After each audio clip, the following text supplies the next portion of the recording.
Slow the work. Presenting 46-year-old, his hospital attender, Mr. A from Vellore, is presented with presenting complaints of passing blood in stool for 4 days, fever for the past 10 days, loose stool for the past 10 days, and recurrent loose stool in the past 4 years.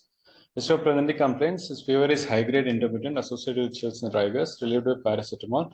There is evening rest temperature with night sweating in the past 10 days. The loose stools are 10 to 12 episodes per day, watery consistency with colic abdomen pain. He is also passing fresh blood occasionally. There is pain during defecation and nocturnal diarrhea also was present. There's no relation to particular food intake. There is no loss of appetite, no oily stool, no black colored stool. Weight loss for 5 kgs was given in the history. It was unintentional in the past 6 months. There's no history of surgical procedures, no history of recent travel or vomiting, no new food intake, no new drug intake, no urinary complaints, no chronic cough, hemoptysis, dyspnea, no reduced urine output, no rash, joint, photosensitivity, or alopecia. In the relevant history, similar complaints he's been having over the 4 years. The frequency is every 2 months. He has this episode of loose stool, which self-resolves with ORS and fluid intake within 7 days. Occasionally, it is also associated with hematochezia and fever, but not every time.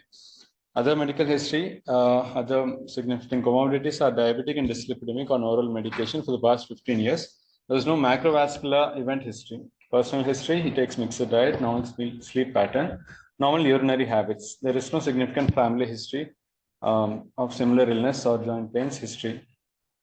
On examination, he was vitally stable. He was febrile with 100.8 degrees Fahrenheit. There was pallor present in general examination. Otherwise, the general appearance, skin, hair, and nails were normal. Abdomen examination, inspectory, palpatory, and percussion findings were normal.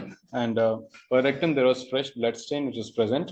There was yellow stool also present, but there was no mass or tenderness which was palpable in abdomen examination. Respiratory, cardiovascular, and central nervous system examination were normal. There was no abnormality detected. Summarizing, this is a Mr. A, 46-year-old gentleman, middle-aged, who is known diabetic, presented with short duration fever with blood-stained loose stool, with similar episodes in the past 4 years, intermittently, with some loss of weight of 5 kgs in the past 6 months. He was found febrile, has pallor, and blood-stained stool on examination. Clinically summarizing, it's a recurrent chronic diarrheal illness with episode of acute diarrhea with fever, blood in stool, which is current presentation. The comorbidities were type 2 diabetes and dyslipidemia. The evaluation clinically went like this: chronic diarrhea for evaluation, the presentation of an acute event in this episode. The anatomical localization was the gastrointestinal system involved. Pathology, acute inflammation, but there is recurrent inflammation historically. And the etiologies differences to consider in this gentleman were broadly categorized into infectious, non-infectious, and neoplastic causes. Infectious would be chronic recurrent diarrhea, giardia, with blood stool, Shigella, E. coli, Salmonella, Campylobacter. Non-infectious causes is inflammatory bowel disease, ulcerative colitis, Crohn's. Lower down, microscopic colitis, celiac, ischemic colitis, diverticulitis to also to consider. Neoplastic with hematochezia and loss of weight, colorectal cancer is considered.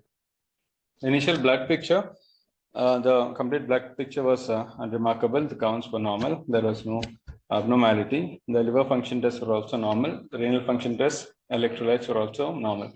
Urinalysis had shown mild 2 to 3 RBCs, but there was no significant in the next analysis. There was no significant abnormality in urine as well.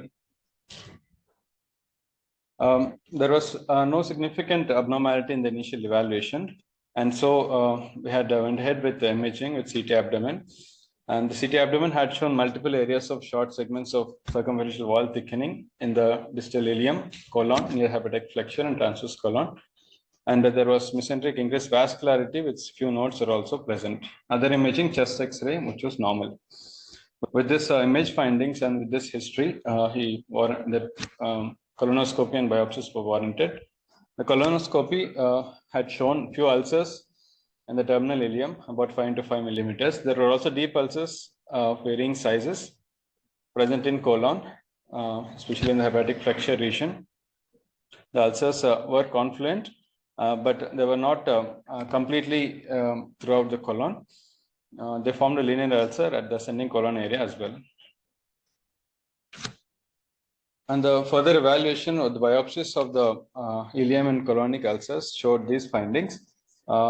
highlighting few things on the biopsies. Thick-walled vessels in submucosa had shown neutrophilic infiltrates, and there was mild to moderate infiltrates of lymphocytes, aggregates, plasma cell neutrophils in the lamina propria. There was fibrosis, and also there was involvement of submucosal vessels in terms of endothelial cell injury, acute inflammation, neutrophilic and lymphocytic infiltrates in submucosa.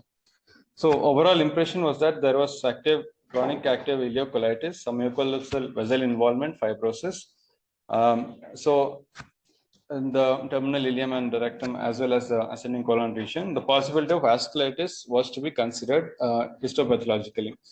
The other evaluation regarding the infectious causes, the cultures, Vidal, Clostridium difficile and BBVS were negative.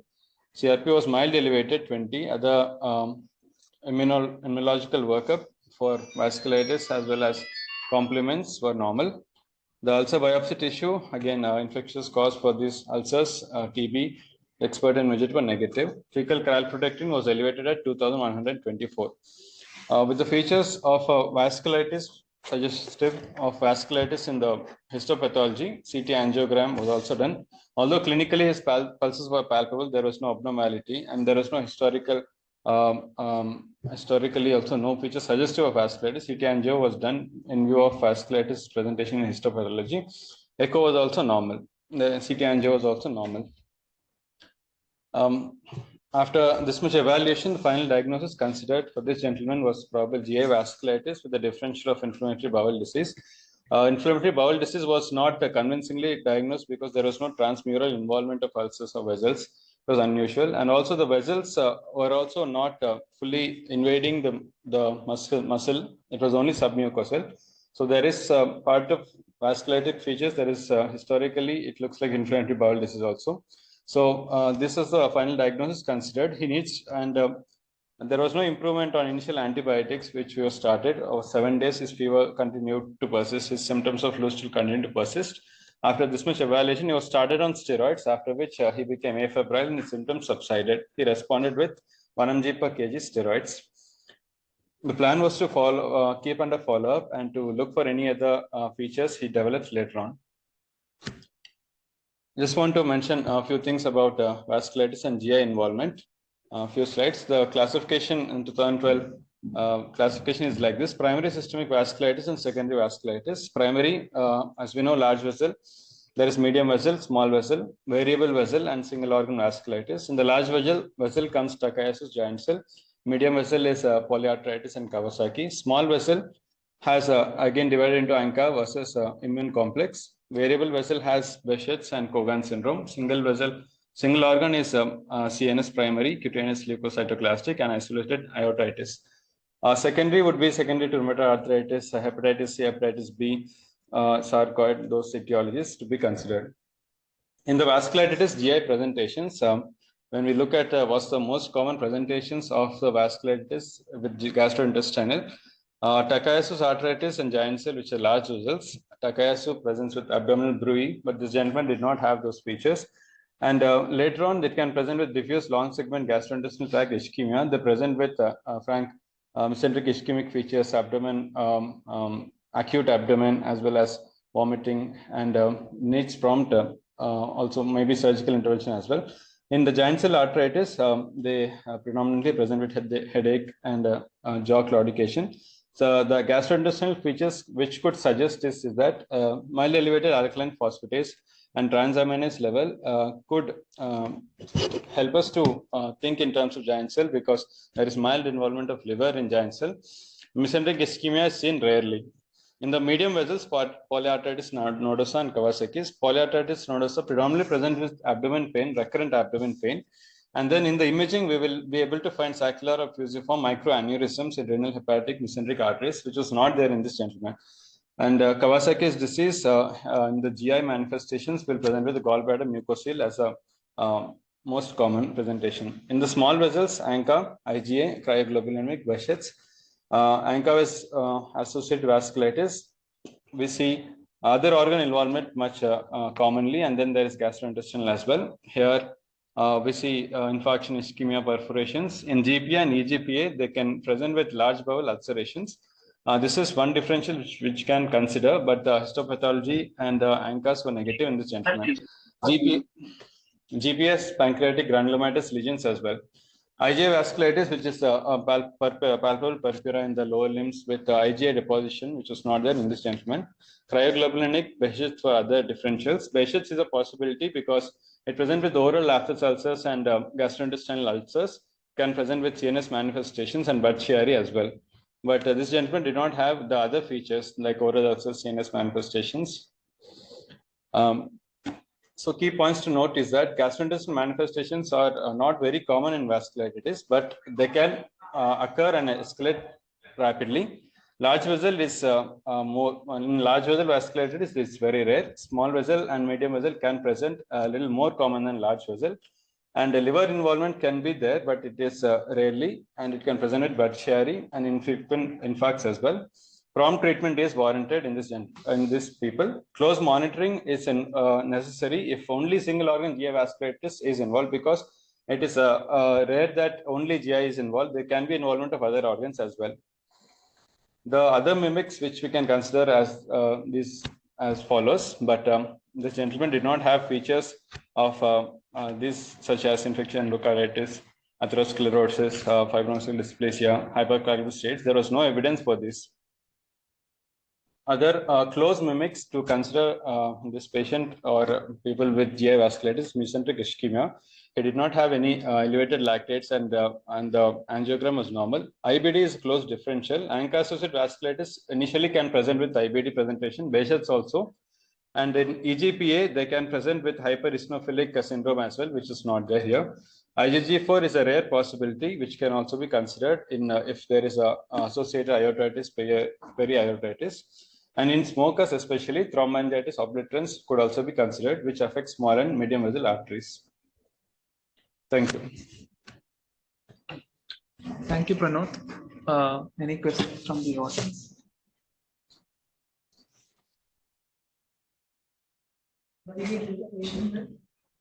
He was given 1 milligram per kg steroids, prednisolone, after which he responded during ward stay, after which he was on follow-up. Wondering if you did an immunoglobulin level for this patient. We had not. You have not done. No problem with your differential diagnosis. You said that this is a patient who is having recurrent episodes of loose stools. You put that in your syndrome, in which case you cannot explain your clinical syndrome with an acute infection.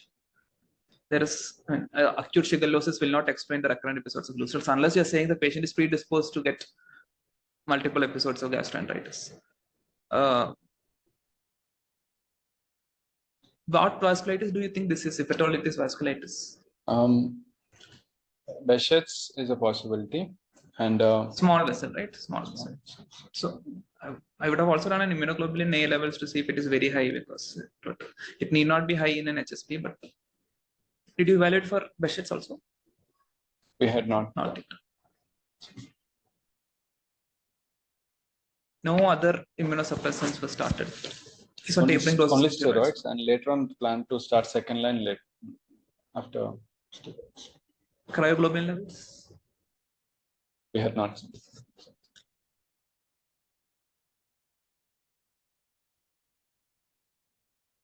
Other questions? Thank you, Pranuth. We'll go on to the next presentation.